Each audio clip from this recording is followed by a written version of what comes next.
భక్తి ఎదిగిన మన పరిపూర్ణానంద గారు కూడా ఇక్కడి నుంచి వారి అడుగులు ప్రారంభమైనవి.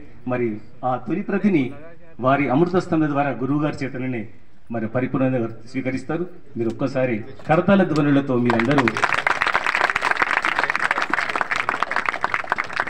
సాహిత్యము రెండు రకాలు, ఒకటి భావ సాహిత్యము, అభావ సాహిత్యము.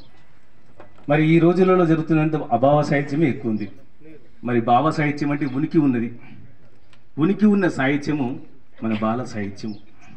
మరి మిత్రుడు బైసరదాస్ గారు జలం గురించి, శరీరంలో భూభాగంలో 75% జలమే ఉంది, ఒక 25% భూభాగం ఉంది. మరి మనుషులు మాత్రము 75% భోజనం చేస్తున్నారు, 25% మాత్రం నీళ్ళని ఆస్వాదిస్తున్నారు. ఇది దుర్భాగ్యం. అదేవిధంగా జలకళ ఉంటేనే జీవకళ ఉంటుంది.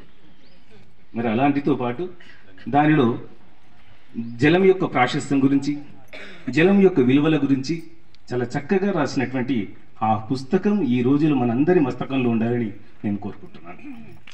చిటాకు చిట్టోళ్ళం, పొటాకు పొట్టోళ్ళం, మాటకు మంచోళ్ళం, బాటకు బాలడం. ఇది విషయానందం కలిగిస్తుంది, కానీ ఆత్మానందం కలిగించేదే నిజమైన సాహిత్యం. అది భావ సాహిత్యం.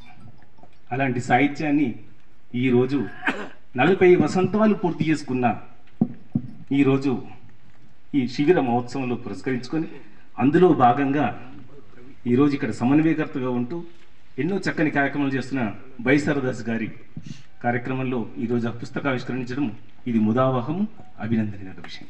కనుక ఈ అవకాశం ఇచ్చినందుకు ధన్యవాదాలు తెలియజేస్తూ ఓం నమస్తే. ధన్యవాదాలు శ్రీనివాస్ గారికి. ఈ పుస్తకం విలువ 100 రూపాయలు ఉంది, కానీ ఈ రోజు మాత్రం 50 రూపాయలకే ఇచ్చే అవకాశం ఉంది. కాబట్టి మీరు కావాల్సినారు అక్కడ తీసుకోగలని కోరుతున్నాను. స్వామీజీకి పాదాభివందనతో నమస్తే. ఓం.